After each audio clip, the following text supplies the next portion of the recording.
I mean, if they don't take Vala, Dignitas is gonna take that. So yeah. Let's see. Just a few seconds.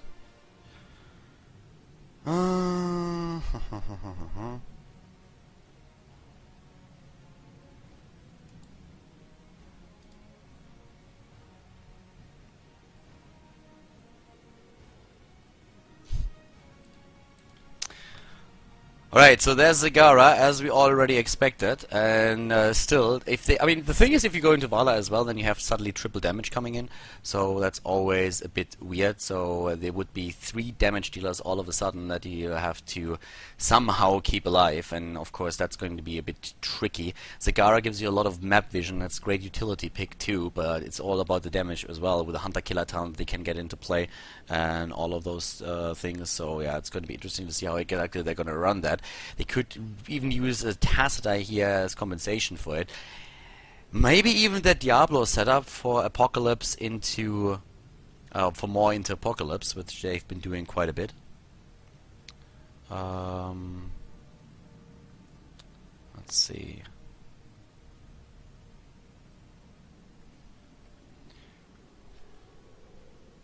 Okay.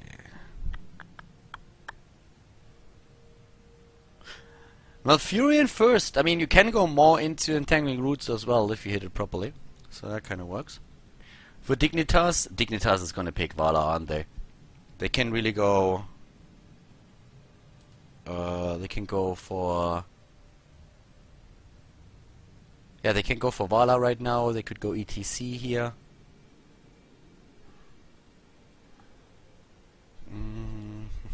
Oops, sorry guys. That's the one. Wrong click. There we go. Yeah, it's all about how you want to run it. I mean, if you get some damage, like Diablo would be go-to as a tank right now because you run Diablo together with Tyrande. If you want to have the presence on the map so that you can jump between the shrines, then you would go for ETC over Diablo. But if you want to run that roaming squad, then it's better. You can also go into to make that happen into Muradin, which you see a couple of times. But yeah. Yeah, I don't know. It's like the stun into stun, which really makes the combo between Tyrande and any other stun tank very, very strong. So that's what they could aim for. Usually you try to combine it with burst damage, but Jaina is playing a huge role. But just the stun alone already gives you a very good position. And if you go into Uther, for example, as your as your healer, then you have an additional stun that you can also use. And that would already be great. So Dignitas is really running out of the time pool. There's Vala, so they decide to go into that additional squishy for the damage, and I wouldn't be surprised to see Uther taken as a tank than Diablo. I would actually really like for them to go Diablo at this point, because, yeah, I don't know. You take it away from Zagara, you have a great movement, like a great move together with Tyrande on the map. They go Stitches, they try to go into that blow up build. Alright, so let's see. That already works. Let's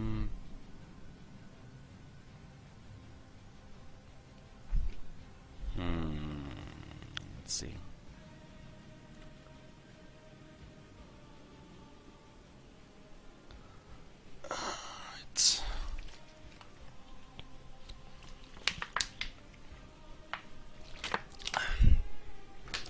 Yeah, Uther as a tank is healer is extremely likely. That is dirty, by the way. That's really dirty. The Team Dignitas is also playing with that Stitches and ESC. Yeah, I mean ESC. As I said, Diablo with the Apocalypse could still be very, very strong.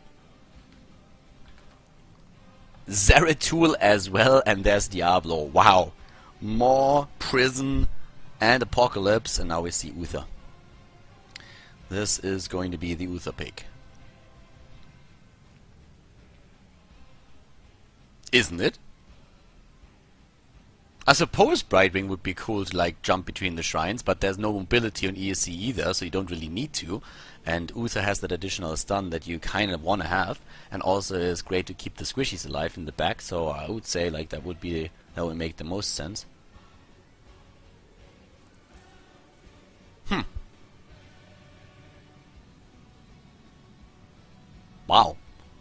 They waited a long time here.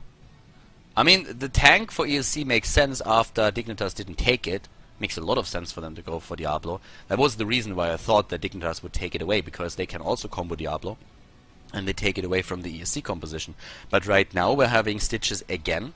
And there's Uther. Okay, I was really surprised that they waited this long for the Uther pick, but it was kind of not the one that you would expect here.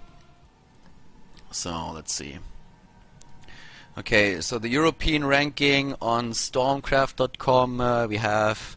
Yeah, Arthur's is by now a lot higher than LDLC. LDLC is currently on rank 10 and is dropping a bit since they had that big lineup change, and Arthur's is currently on rank 6. They're doing, as I said, really well these days. So Team Liquid, of course, still up at the top together with Navi and Gamers2. I feel those three teams are definitely leading the charts. Well, Met actually increased a lot in ranking points. I mean, they're not really attacking the top 3 just yet, but they did very, very well in the last, since they had that big lineup change. They are getting a lot of wins in. But Arthur's is definitely on the rise. They have to prove now in the Major League that they are able to pull it off.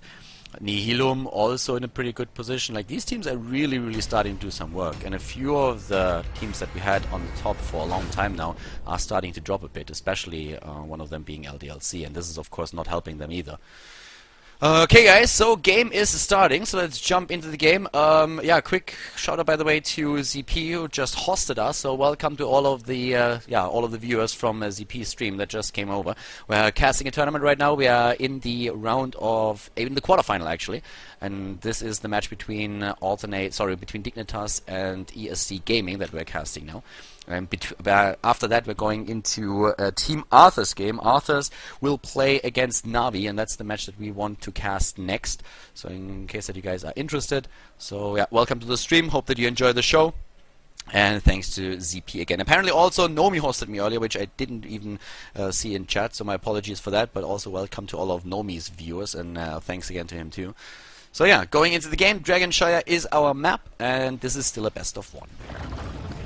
Dragonshire is the map, ladies and gentlemen, in our quarterfinal here at the Matcharena, and yes, we are going actually in a German versus German match in the round of 8 here. We have to the left side Dignitas in blue with Chris on Vala, Blood Dragon on Stitches, Nurok on Sylvanas, Tomze on Tyrande, and Linked on Uther. To the right side of the map, it is Gedamhert on Zagara. We have Antihero for ESC Gaming on Diablo, Snow with Zeratul, Invidium with Jaina, and Nepse on Malfurion.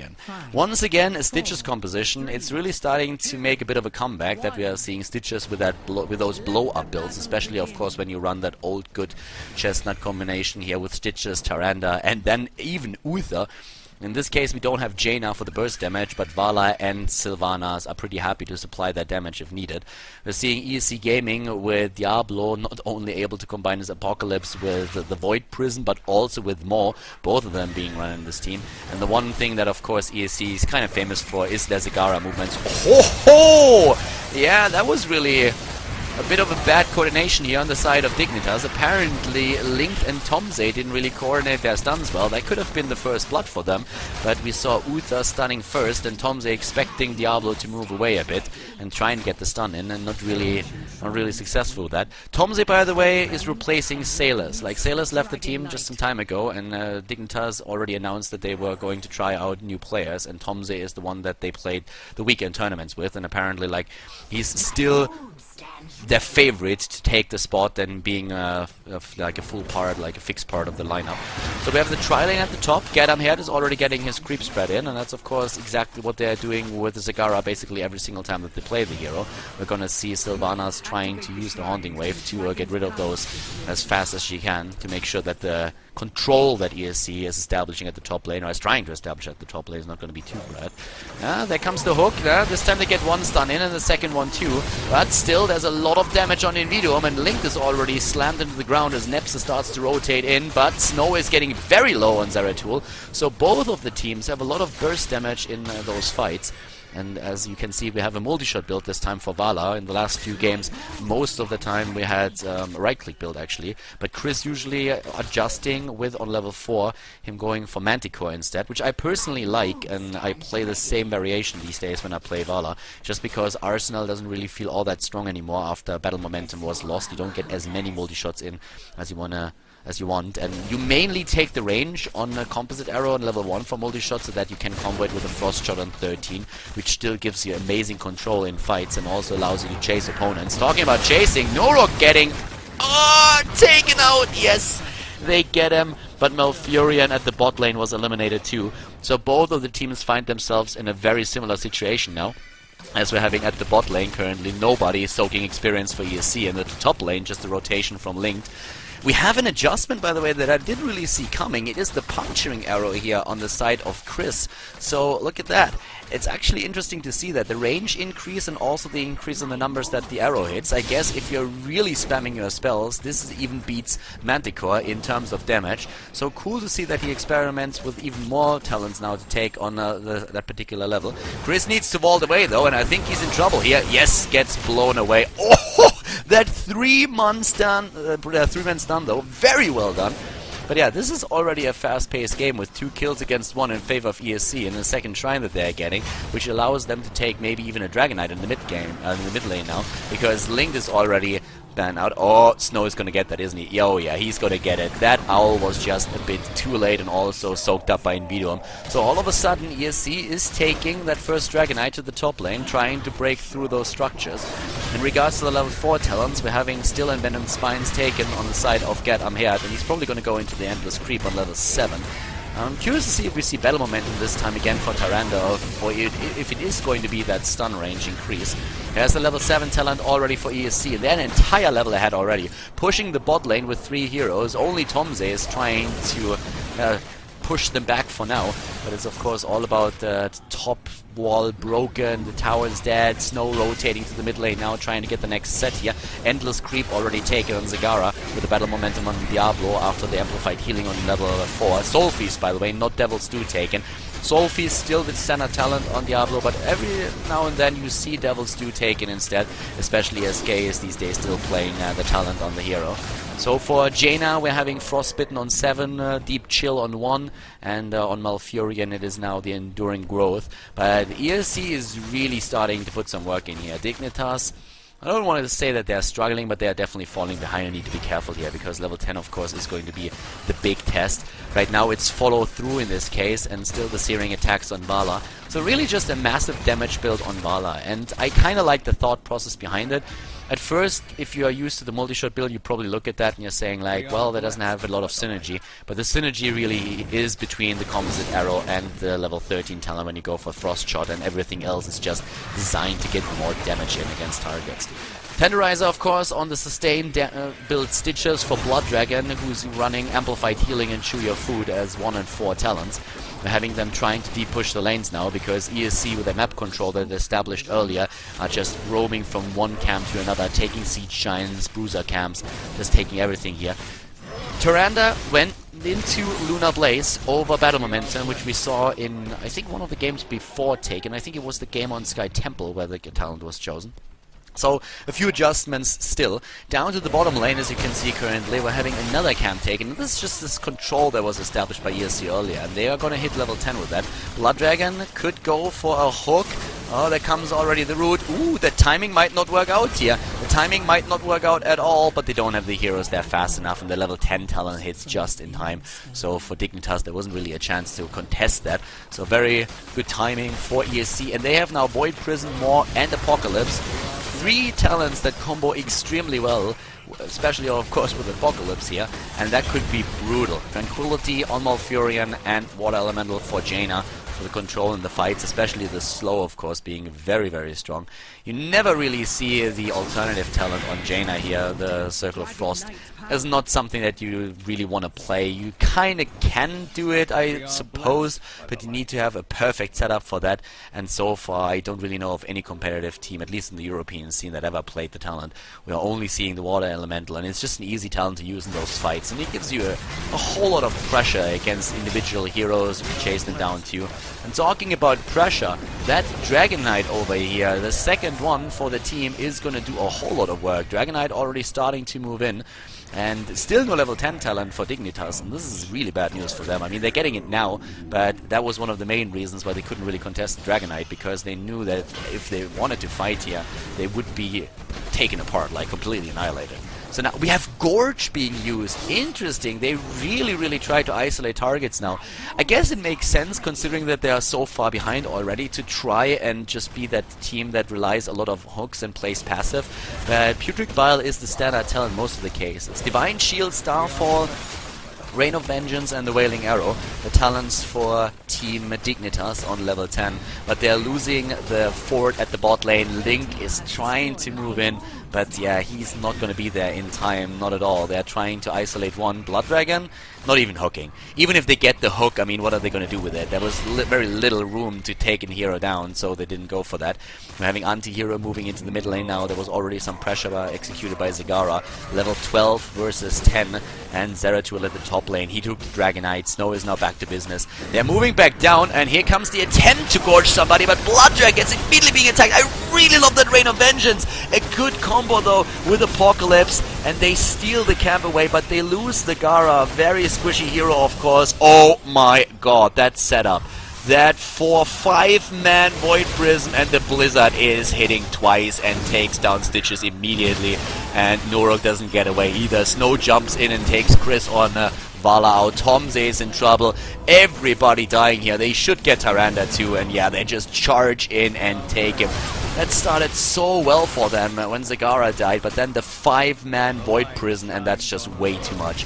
All of a sudden, with the 13 talent delivering Sprint, Wormhole, Ice Block, Relentless, and the first Hunter Killer talent on Zagara, they're pushing in the bot lane, and we have Zagara even in the middle getting more experience for the team. The towers are gone, the wall is also down, and that was just total annihilation there.